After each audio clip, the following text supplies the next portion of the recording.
Thank you, Prabhuji. Hare Krishna, thank you so much.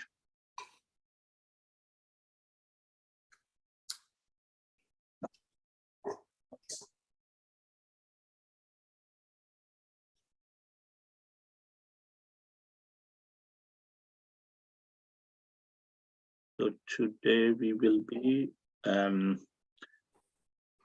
discussing chapter 12 of 5th canto of Srimad Bhagavatam. So we are continuing with the discussion between the king Rahugana and Jadabharat. So let's. It's a small chapter, but there is a wonderful message given in this chapter. In the previous chapter, although it appeared a little bit philosophical, but the message was clear. And Jadabharat mainly focuses on the mind. Because of the mind, one is actually in this material world and undergoing repeated birth and death. So mind is binding one to this material world. As a result of that, it just sometimes the living entity takes lower body, sometimes higher body, but the living entity is being rotated within this universe from planet to the planet. But it is the mind that is causing this. And actually, he gives a wonderful recipe to control this mind. He says, Guru Hari Charanopasano Astra. When one worships the lotus feet of Sri Guru and Hari, that worship becomes a weapon to destroy this mind or to purify this mind. That will purify the mind. So Jadabharat advises that one should worship Sri Guru and Hari.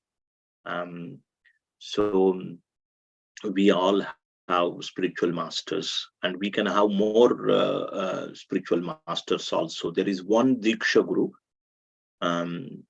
who gives Diksha, and then there can be many Shiksha Gurus.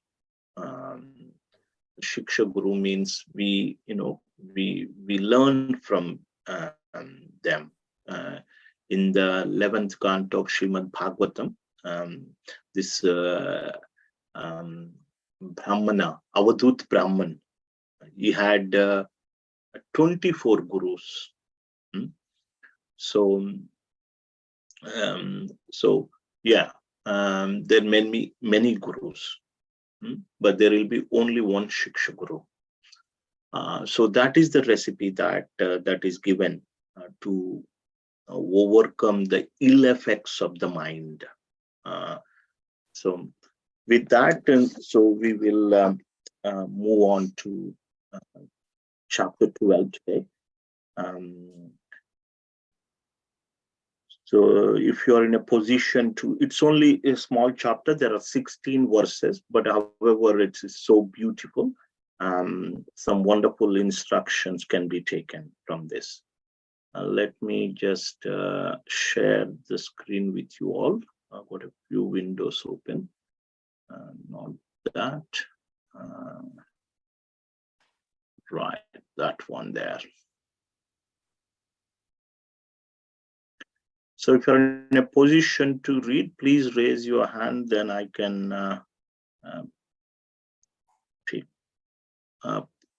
Bhuvaneshwari Mataji. First, there are other verses. Others can read. Everybody will be given a chance, so don't worry. So, Hare Krishna Prabhuji.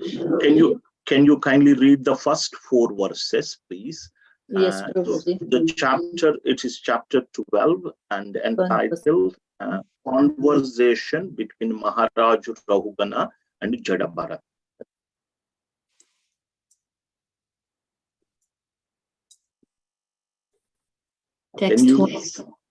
Text 1. King Rahugana said, O most exalted personality, you are not different from the supreme personality of Godhead. By the influence of your true self, all kinds of contradiction in the Shastras have been removed. In the dress of a friend of a Brahmana, you are hiding your transcendental blissful position. I offer my respectful obeisances unto you. Text 2. O best of the Brahmanas, my body is filled with dirty things, and my vision has been bitten by the serpent of pride. Due to my material conceptions, I am diseased. Your nectarian instructions are the proper medicine for one suffering from such a fever, and they are cooling waters for one scorched by the heat. Text 3. Whatever doubts I have about a particular subject matter, I shall ask you about later. For the time being, these mysterious yoga instructions you have given me for self-realization appear very difficult to understand. Please repeat them in a simple way so that I can understand them. My mind is very inquisitive and I want to understand this clearly. Text 4. O master of yogic power, you say that fatigue resulting from moving the body here and there is appreciated by direct perception, but actually there is no fatigue. It simply exists as a matter of formality. By such inquiries and answers, no one can come to the conclusion of the absolute truth. Because of your presentation of this statement, my mind is a little disturbed. Thank you, Prabhuji. Thank you very much. So in this section, we see that King Rahugana, he actually realized in the previous chapters itself, realized his mistake. He realized that he had committed offense against the lotus feet of a devotee of the Lord. Then he actually came down and he apologized at Jadabharat, then started inquiring from Jadabharat. And here you can see he offered his obeisances to Jadabharat. King Rahugana offered obeisances to Jadabharat. So this is the system usually. So whatever may be our position, but we should offer obeisances to a devotee of the Lord. And actually here it is said that you are not different from the Supreme Personality of Godhead. King Rahugana is saying that the Sanskrit is Karana Vigrahaya. Karana Vigrahaya means you have taken birth to fulfill a greater purpose. Karana. So you have a reason why you have appeared. Reason to fulfill. So you see that Jadabharat in the past life, of course, he was in the body of deer, but in the past, before that, he was a king, right? King Bharat, and he is one of the sons of Rishabdev. Rishabdev is who is Rishabdev? Is the Supreme Personality of Godhead. So Prabhupada writes, so King Bharat is as good as his father Rishabdev. Rishabdev is Supreme Personality of Godhead. Similarly, Bharat is also as good as his father. And King Rahugana says that he is very happy. He's feeling great relief by hearing the instructions of Jadabharat, and he says that these instructions are medicines for they are like medicine for a snake bite. Prabhupada writes, and they are like cooling water for one who is suffering the scorching heat. So hearing Krishna Katha is always acts as a medicine for our condition disease. So that's why we should hear on a regular basis, hear and read Nityam Bhagavata Sevaya. So what Nashta Prayeshu Abhadreshu Nityam Bhagavata Sevaya Bhagavatyuttama Shloke Bhaktir Bhavati Naishtuke. By regular attendance, attendance in the classes of Srimad Bhagavatam, what happens when we hear on a regular basis, all that is troublesome to the heart will be destroyed. It acts as a medicine. So here next Rahugana says that can you simplify? This philosophy appears a little difficult for me to understand. But can you simplify so that I can fully understand it? And I'm very inquisitive, so I want to understand clearly. So we'll read the purport to this verse, text 3. Maybe Bhuneshwari Radha Mataji can read. Purport. The Vedic literature instructs, Tasmat Gurum Prapadyate Jignasu Sreya Uttamam. An intelligent man must be very inquisitive to know the transcendental science deeply. Therefore, one must approach a guru, a spiritual master. Although Jad Bharat explained everything to Maharaj Rahugana, it appears that his intelligence was not perfect enough to understand clearly. He therefore requested a further explanation. As stated in Bhagavad Gita 4.34, Tad Vidhi Pranipatena Pariprashnena Sevaya. The student must approach a spiritual master and surrender unto him fully. Pranipatena. He must also question him in order to understand his instructions. Pariprashnena. One should not only surrender to the spiritual master but also render loving service unto him. Sevaya. So that the spiritual master will be pleased with the student and explain the transcendental subject matter more clearly. A challenging spirit before the spiritual master should be avoided if one is at all interested in learning the Vedic instructions in depth. Thank you. Thank you. So here we see this wonderful quality of a disciple, and how King Rahugana sets an ideal example of a disciple. Although materially he is in a higher position because he was a king, right? So he was materially in a higher position. However, when he realized that Jada Bharat is more advanced in spiritual knowledge, he became submissive. And is inquiring submissively, very politely. Please repeat them in a simple way. So Prabhupada writes this famous verse we all know, 434. The sincere student, one should approach pranipatena, and then second is pariprashnena. Ask the teacher, make submissive inquiries. And the third one is sevaya. One should render some service to the spiritual master. So this way, when we do these three things, approaching a spiritual teacher and making submissive inquiries and rendering some service. So these three constitutes characteristics of a sincere disciple. And automatically the knowledge is revealed.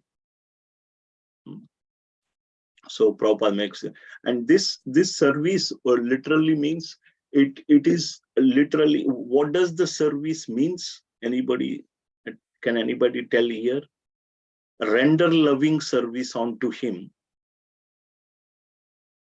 What does here service literally means? Prabhuji, following his instructions also is a service. That is that is the only service. Following instructions is the service, nothing else. Because whatever the spiritual teacher tells, one should do it. So following instructions is the service. And then he asks, like, in the previous chapters, Jadabharat said that although, I carried the palanquin, but the fatigue that is experienced by the body, but not by the soul. So there was some philosophical argument was put forward, because Jadabharat was identifying himself as the living entity or the spirit soul. So that's why he said in the previous chapter that he did not experience the fatigue, but the body experience. So here King Raghugana is saying, how can I understand this like that? So Jadabharat is ready to explain, but King Raghugana makes further points. Yeah. So next we will read text from 5 to 10, please. Anupama Radhika, Mataji. Yes, Prabhuji. Thank you.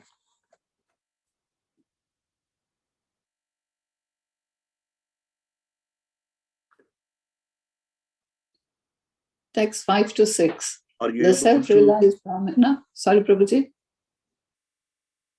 Shall I start? Sorry. Go on. Okay. Please. Text 5 to 6. The self-realized Brahmana Jadabharat said, among the various material combinations and permutations, there are various forms and earthly transformations. For some reason, these move on the surface of the earth and are called palanquin carriers. Those material transformations which do not move or are gross material objects like stones. In any case, the material body is made of earth and stone in the form of feet, ankles, calves, knees, thighs, torso, throat, and head. Upon the shoulders is the wooden palanquin, and within the palanquin is the so-called king of Savira. The body of the king is simply another transformation of earth, but within the body, your lordship is situated and falsely thinking that you are the king of the state of Savira. Text 7. It is a fact, however, that these innocent people carrying your palanquin without payment are certainly suffering due to this injustice. Their condition is very lamentable because you have forcibly engaged them in carrying your palanquin. This proves that you are cruel and unkind, yet due to false prestige, you were thinking that you were protecting the citizens. This is ludicrous. You were such a fool that you could not have been adored as a great man in an assembly of persons advanced in knowledge. Text 8. All of us on the surface of the globe are living entities in different forms.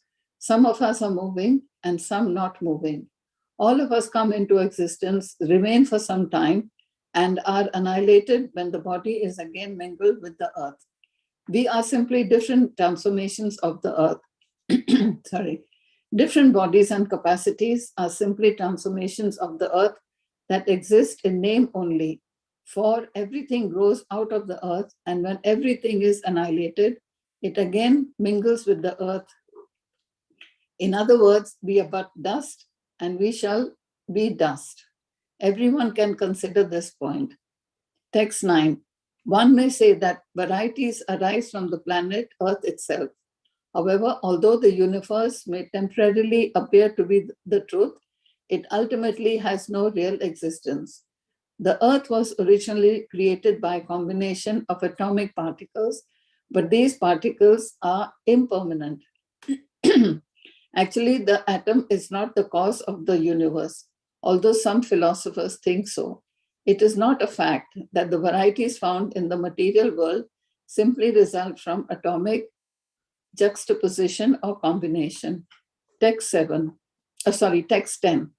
Since this universe has no real ultimate existence, the things within it, shortness, differences, grossness, skinniness, smallness, bigness, result, cause, living symptoms, and materials are all imagined.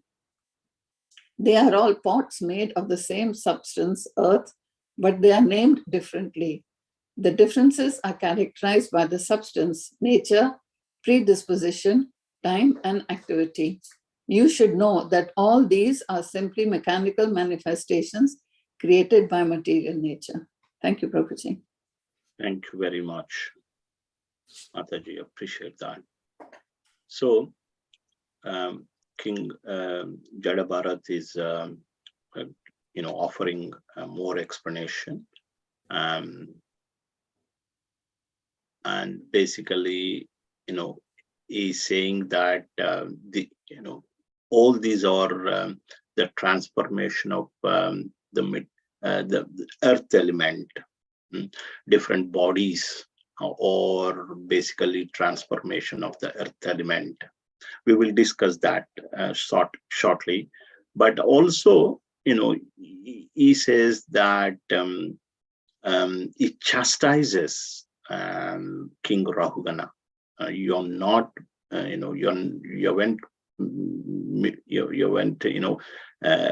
you use them without making any payment.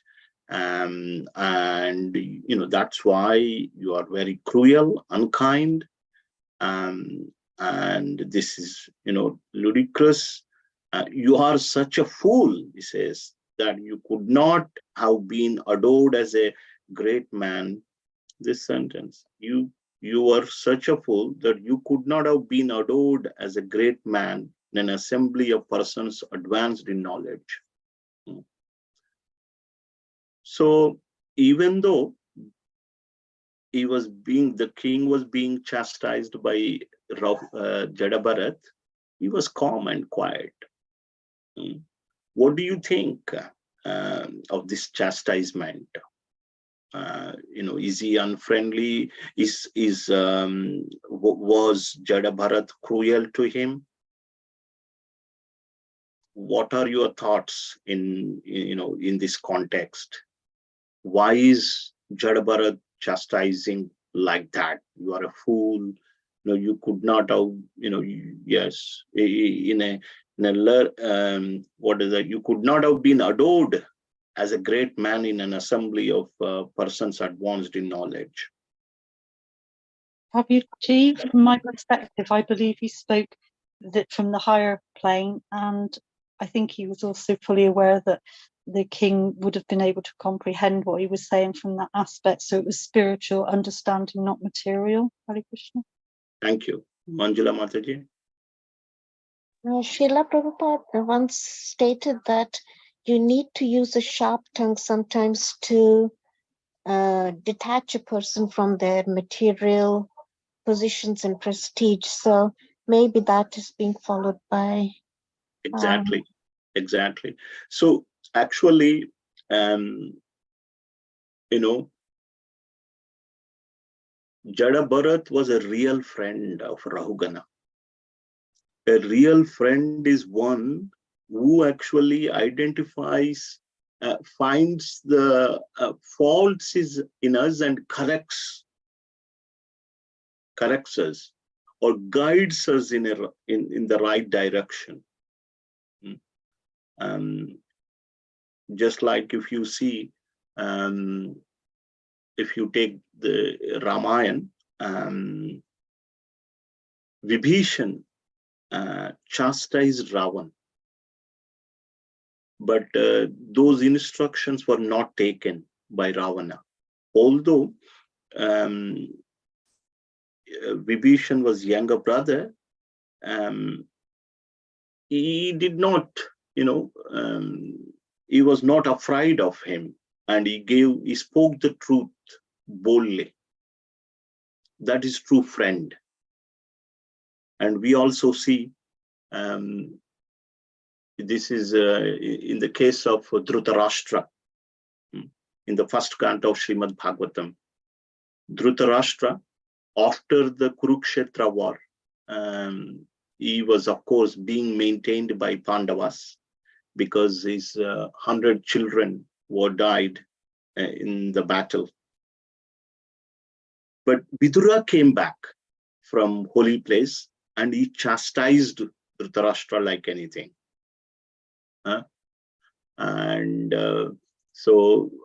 And he enlightened by chastisement. And eventually, by the mercy, by the association of Vidura, even Dhritarashtra could go back to Godhead. So Vidura is considered to be a great friend. Here also Rahugana chastising. This is important sometimes to bring them onto the right path, and again, as Manjula Mata said, to create some sort of detachment. So in the Bhagavad Gita, it is said that there is apara prakriti and para prakriti, inferior nature and the superior nature. And Krishna gives in the inferior nature considered to be earth, water, fire, air, ether, mind, intelligence, and false ego. And Krishna says, all these are my separated energies. And these are inferior energies, and the superior energies, living entities ourselves. So basically, we see in this world, everything is a combination of these two, inferior nature and superior nature. Superior nature is living entity, inferior nature is these 8 elements Krishna gives in the 4th chapter of Bhagavad Gita. I think it's 4.4 and 4.5. I beg your pardon, 7.4 and 7.5. I beg your pardon, 7.4, chapter 7.4. So these, like this body is, is manifestation of various elements. And because I got this type of body because of my previous karma and desires on, previous desires. So Rahugana is explaining that, this is all due to basically, it is all just transformation. So again, giving that difference between matter and spirit. It's all about that, really. And then now we'll move on to the next section.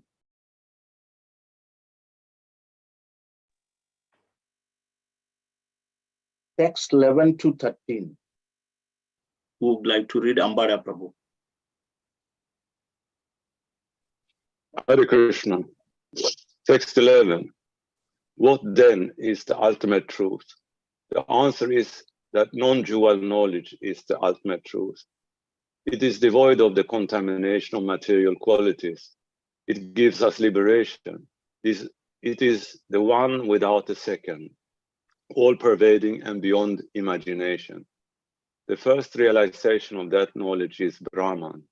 Then Paramatma, the Supersoul, is realized by the yogis who try to see him without grievance.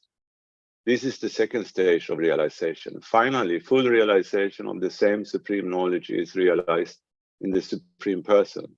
All learned scholars describe the Supreme Person as Vasudeva, the cause of Brahman, Paramatma, and others. Text 12. My dear King Rahugana, unless one has the opportunity to smear his entire body with the dust of the lotus feet of a great devotee, of great devotees, one cannot realize the absolute truth.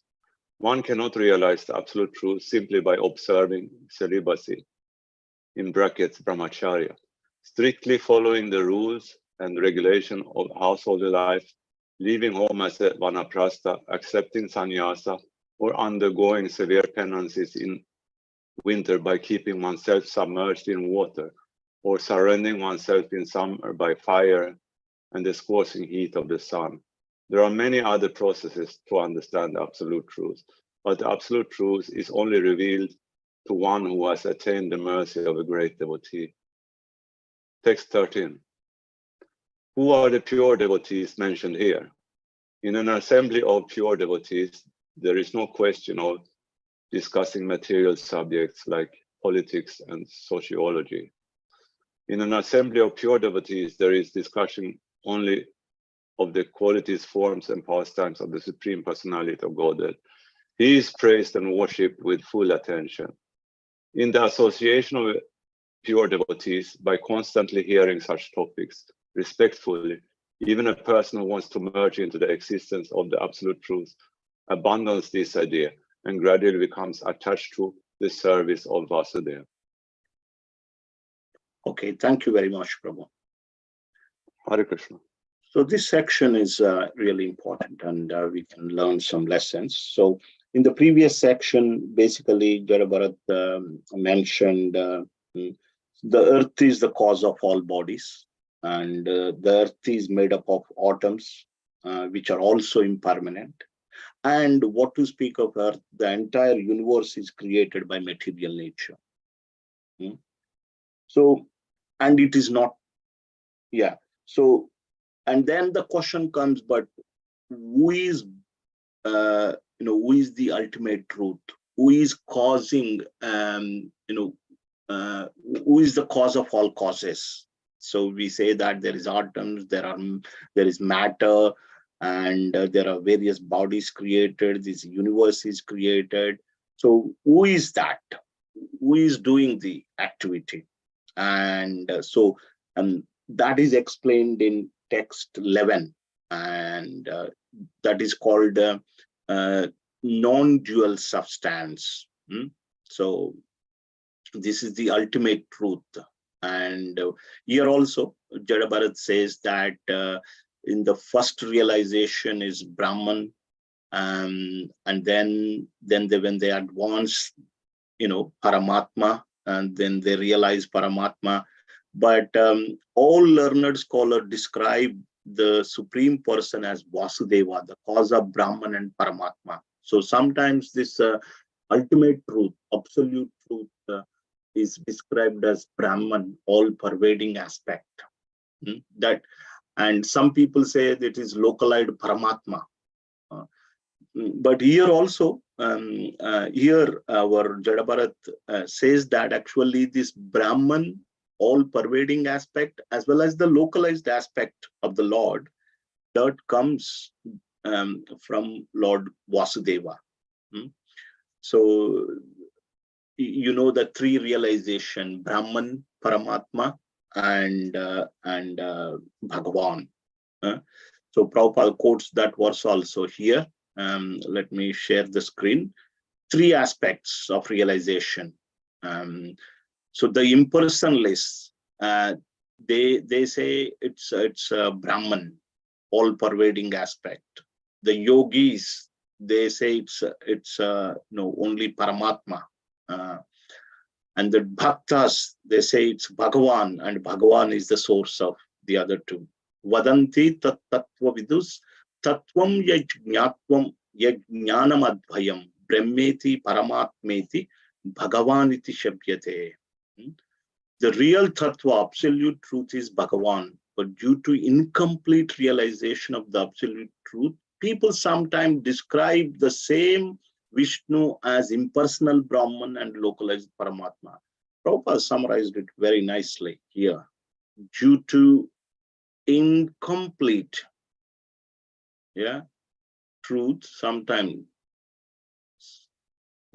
people sometimes describe same Vishnu as impersonal Brahman. This is because due to incomplete realization as Brahman and localized Paramatma. So Jada Bharat is saying that it is the absolute truth that is the cause of all causes, who is under his direction the entire material nature is working, and this absolute truth is known as Brahman, Paramatma, and Bhagavan, and Bhagavan is the source of Brahman and Paramatma. That is a little bit philosophical, but how do you attain this Brahm? How do you attain this Bhagavan? That is the question.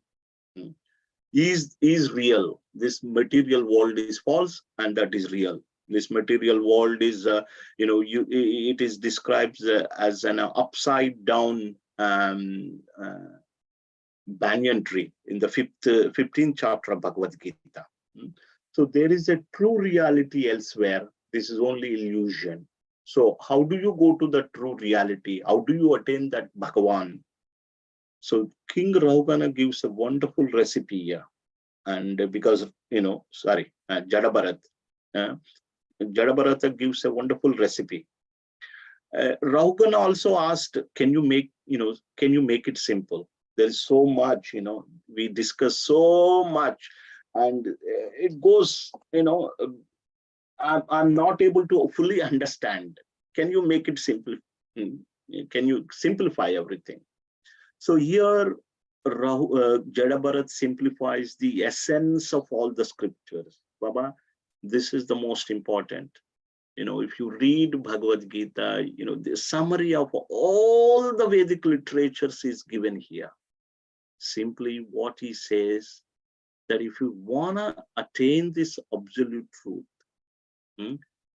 we should, unless one has the opportunity to smear his entire body with the dust of the lotus feet of great devotee, one cannot realize the absolute truth. Yeah. And then he says, the other ways we cannot achieve. Sometimes people say, observing I can realize the absolute truth by observing celibacy, by following strict rules and regulations, by following the Varnashrama Dharma, the social orders, and by undergoing penances. It is not possible. Here he says that one must, smear one's body with the dust of lotus feet of great devotees. What does it mean?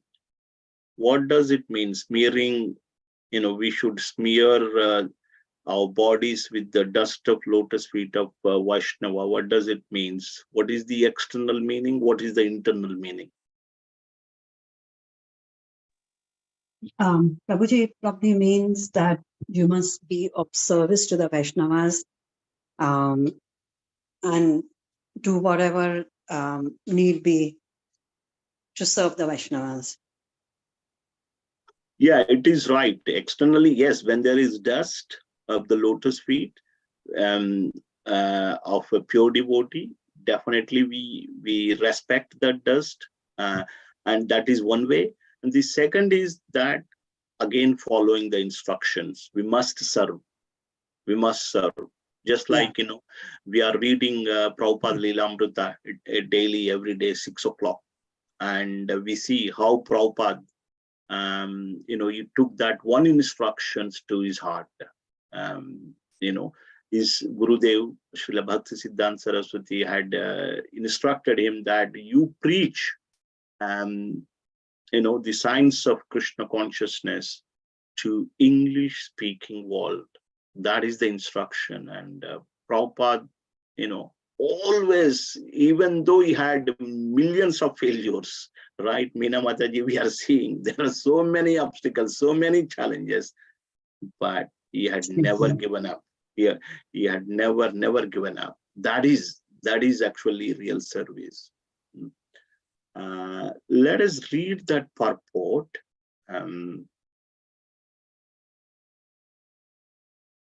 Meena Mataji, can you read that purport, small purport? Sure, okay, Krishna. Actual knowledge of transcendental bliss can be bestowed upon anyone by a pure devotee. Vedeshu durlabham adurlabham atma bhaktam. One cannot attain the perfection of spiritual life simply by following the directions of the Vedas. One has to approach a pure devotee. Anyabhilasita sunyam Jnana Karmadi Anavratam. By the grace of, sorry, 1 minute. By the grace of such a devotee, one can understand the absolute truth, Krishna, and one's relationship with him. A materialistic person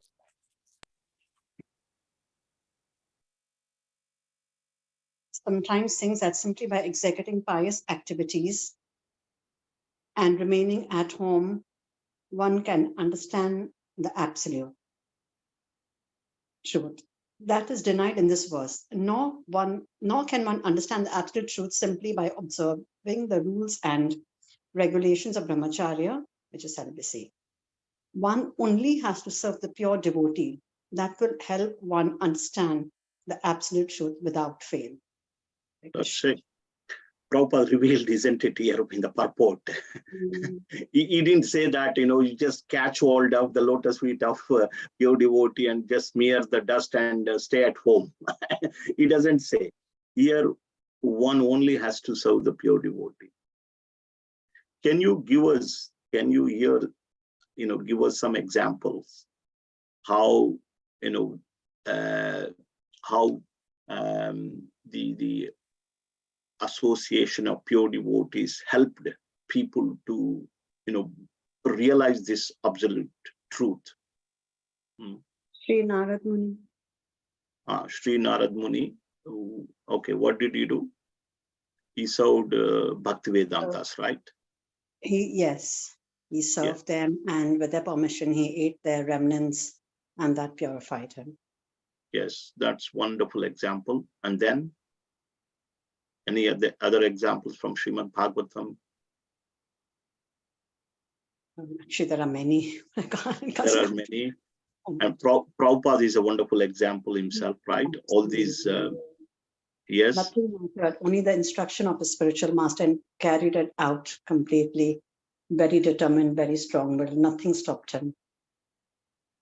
Yeah, but Prabhupada also gave his association to all these people. As a result of that, they became gurus.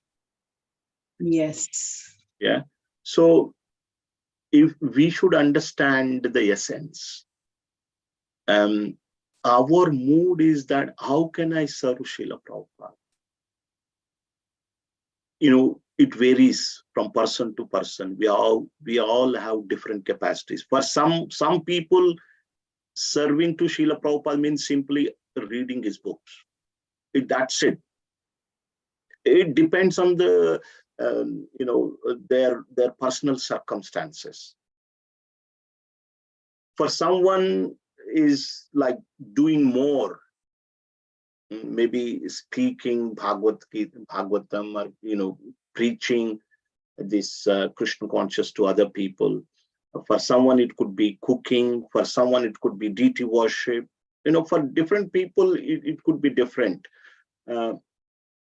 But the essence is that we should be sincere and see what I can do. That one point we have to remember: how can I serve Srila Prabhupada given my personal circumstances? My personal situation is like this, but within that, how can I serve Prabhupada? That is most important. How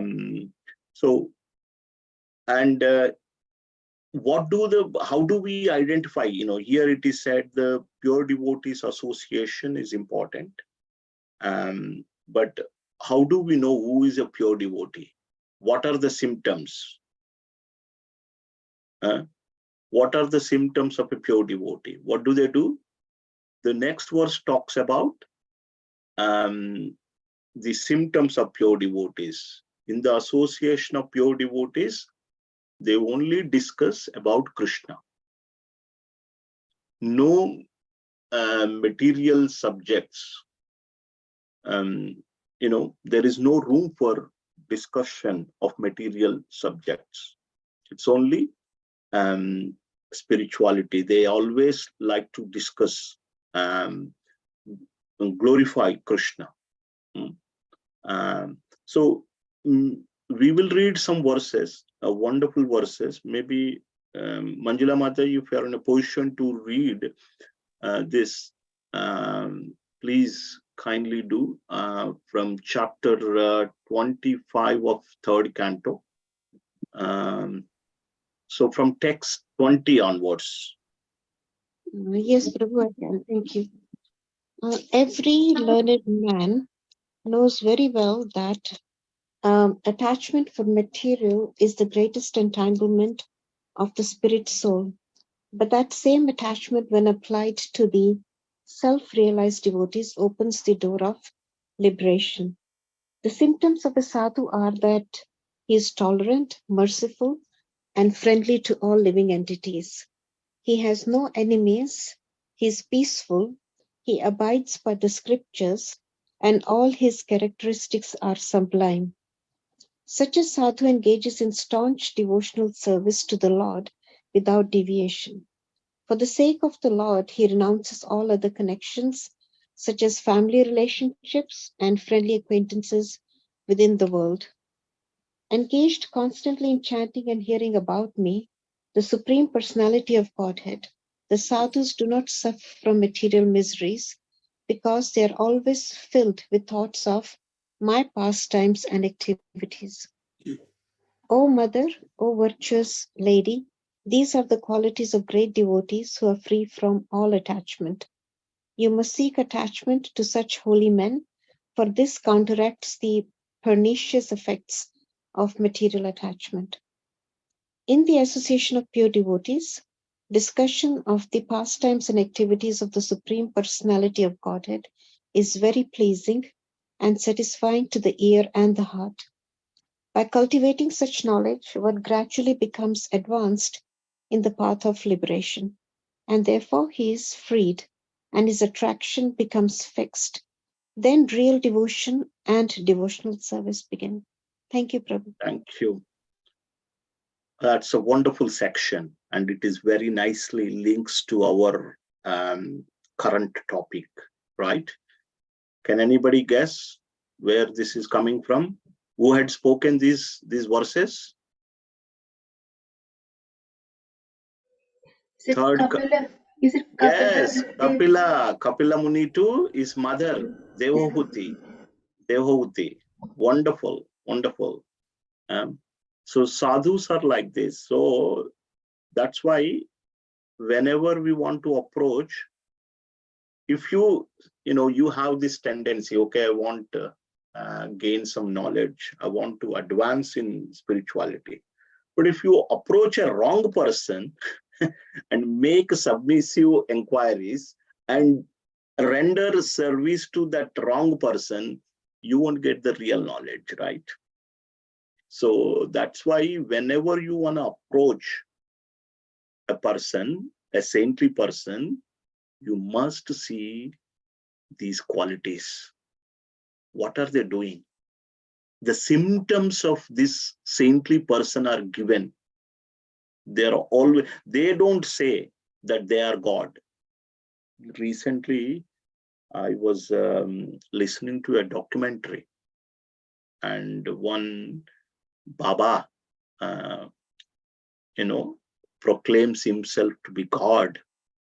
And this interviewer asked him, so, okay, Baba, if you are God, then there is this Tirupati Balaji, very famous.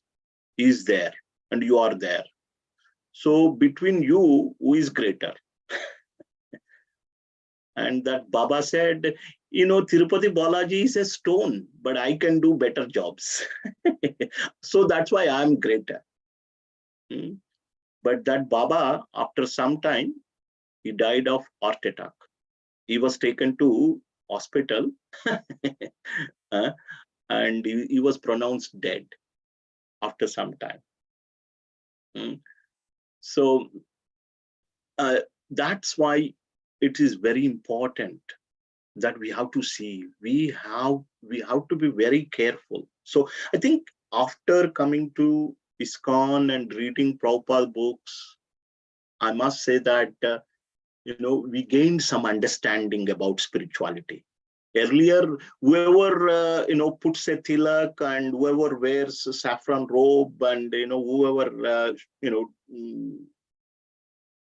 shows, exhibits some magic, then we would consider them to be God and a great saintly person. But here, because of Srila Prabhupada, because of association with a pure devotee, some association, we are getting the true knowledge. Satatam kirtayanto mam yatantasya drudavrata namasyantasya mam bhaktya nityayukta upasate. 9:14, the symptoms of pure devotees are given. They always chant the glories of the Lord. Every time they're endeavoring to advance further, offering worship. Perpetually they're offering this. So, yes, why Jadabharat had given this description is very important, because you may consider, based on the external appearance, you may consider one to be saintly. But no, you should not look at the external, you should analyze that person, see the qualities of that person. Then you take the association, or you make submissive inquiries, or you render service. Sometimes people also in the temple, they approach someone. They don't come to the authority, but they approach outside the authority. And then they get cheated also, they misguided also. I've seen. So it is important to identify this person. Okay, so let's read the last section. It is simple. The last one, Jadabharat explains about his history, what happened to him in the previous life. So would like to read the last few verses, and then we can conclude. Chapter 12,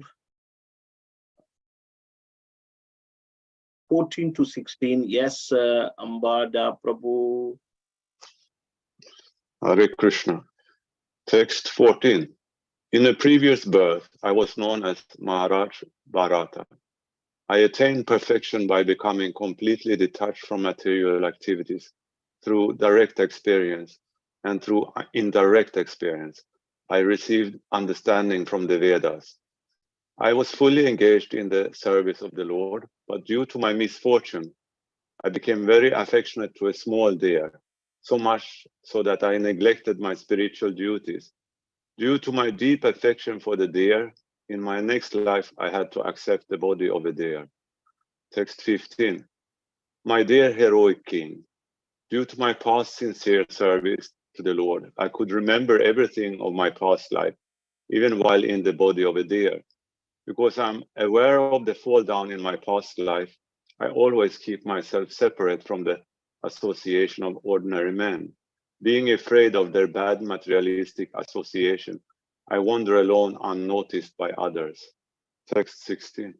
Simply by associating with exalted devotees, anyone can attain perfection of knowledge, and with the sword of knowledge can cut to pieces the illusory associations within this material world. Through the association of devotees, one can engage in the service of the Lord by hearing and chanting, Sravanam Kirtanam. Thus one can receive his dormant Krishna consciousness and, sticking to the cultivation of Krishna consciousness, return home back to Godhead, even in this life. Hare Krishna. Hare Krishna. Thank you very much. So this is the sum and substance. Jadabharat summarized everything in this verse. But here you can see that here, he mentions about his previous birth as Bharat Maharaj. And so in that life, he was fully engaged in the service of the Lord.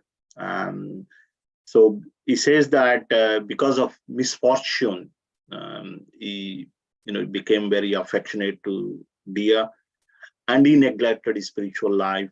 And in the next life, he had to accept the body of a deer. But although he had fallen from the fallen from the kingly position, or he lost the human body, but he could remember everything.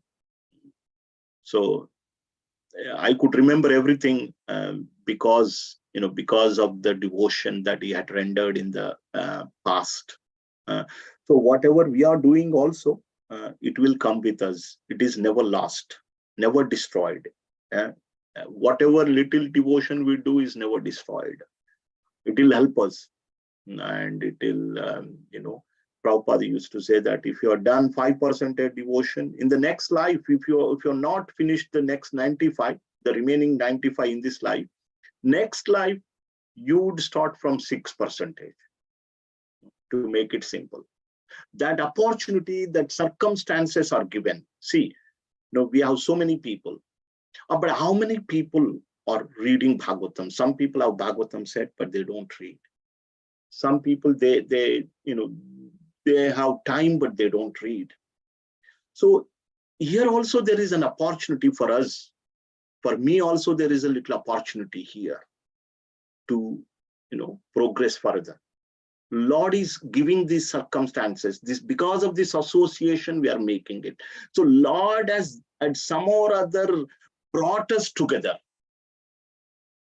And as a result of that, we are, trying to make further progress.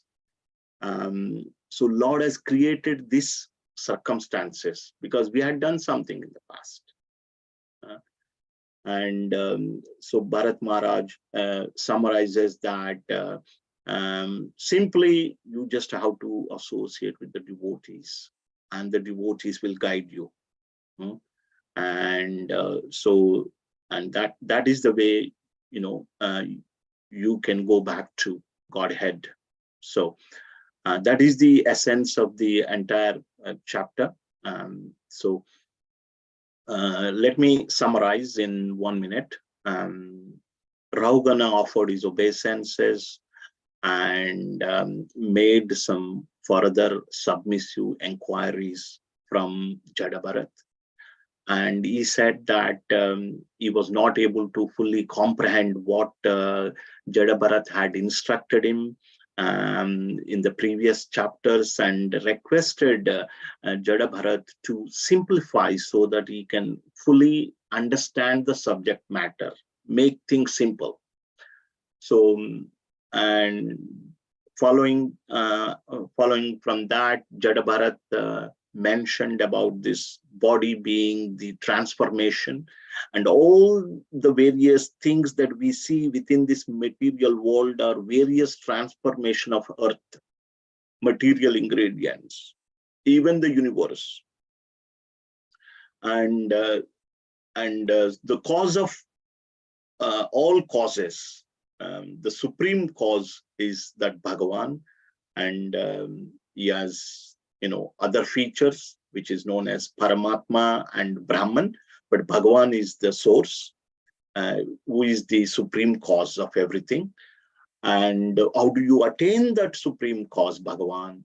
Is simply by taking association of pure devotees and serving them. In literal words, he says that you have to just, Abhishek, Rajo Abhishek, you have to bathe yourself in the dust of the lotus of the Lord's devotees. And what do they do? What are their symptoms? How do you identify a saintly person? Is given. They always talk about Krishna. And their various symptoms are given. They are tolerant, titikshua, tolerant, karunika, very merciful, surudaha, sarvadehinam.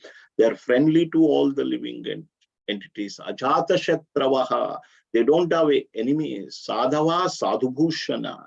So saintly person wears these ornaments. And generally, people like to decorate with various ornaments, but saintly people, they like to decorate with these ornaments, and staunch devotion on the Lord. And then he explains his previous life, previous 2 lives, as King Bharat and then dear Bharat. And he says that, because of his devotion, he could remember everything that had happened in the past, because he made a mistake in his previous life. In this life, he was very careful not to associate with any materialistic people. And at the end, he summarizes that simply take the association of devotees.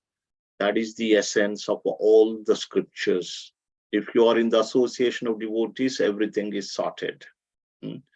And that's how this chapter ends. I think, looking at this chapter, actually, I developed a lot of respect for King Rahugana, because Jadabharat did not speak at all. He did not open his mouth at all. Not at all. He never opened his mouth. But see, he spoke, he instructed Rahugana. Even at the point when he was ready to be killed, the dacoits, head of the dacoit was, with the sword and trying to chop off the head of Jadabharat. Even at that point, he did not object. He never protested. But here, he did this. So that means King Rahugana was, he was a devotee in the past life, and he needed this association of Jadabharat, who is an exalted devotee. And King Rahugana took that opportunity. This is important. King Rahugana made a mistake. He apologized, and immediately corrected himself. So that's our mood should be like that. Even if we make a mistake, we must apologize and make further progress. So thank you so much for being with us tonight. Really appreciate. So this chapter summary is simply associate with the saintly people, follow their instruction. And who is a saint is important, because don't look at the external and think. You should always look at their character. You can test. A guru should be tested. Like that. You should always see the symptoms. The symptoms are fully given here. Okay, we'll stop here. Thank you so much. Hare Krishna. Srila Prabhupada ki jai. Grandhara Srimad Bhagavatam ki jai. Nitai Gaura Premanandi. Hari Hari. Hare Krishna, Prabhuji. Thank you. Hare Krishna. Thank you, Prabhuji. Prabhuji. Hare Krishna. Patitanam Pavanebhyo Vaishnavebhyo Namo Namaha. Thank you very much. Hare Krishna. Thank you. Hare Krishna. Thank you. Hare Krishna. Hare Krishna, Prabhuji.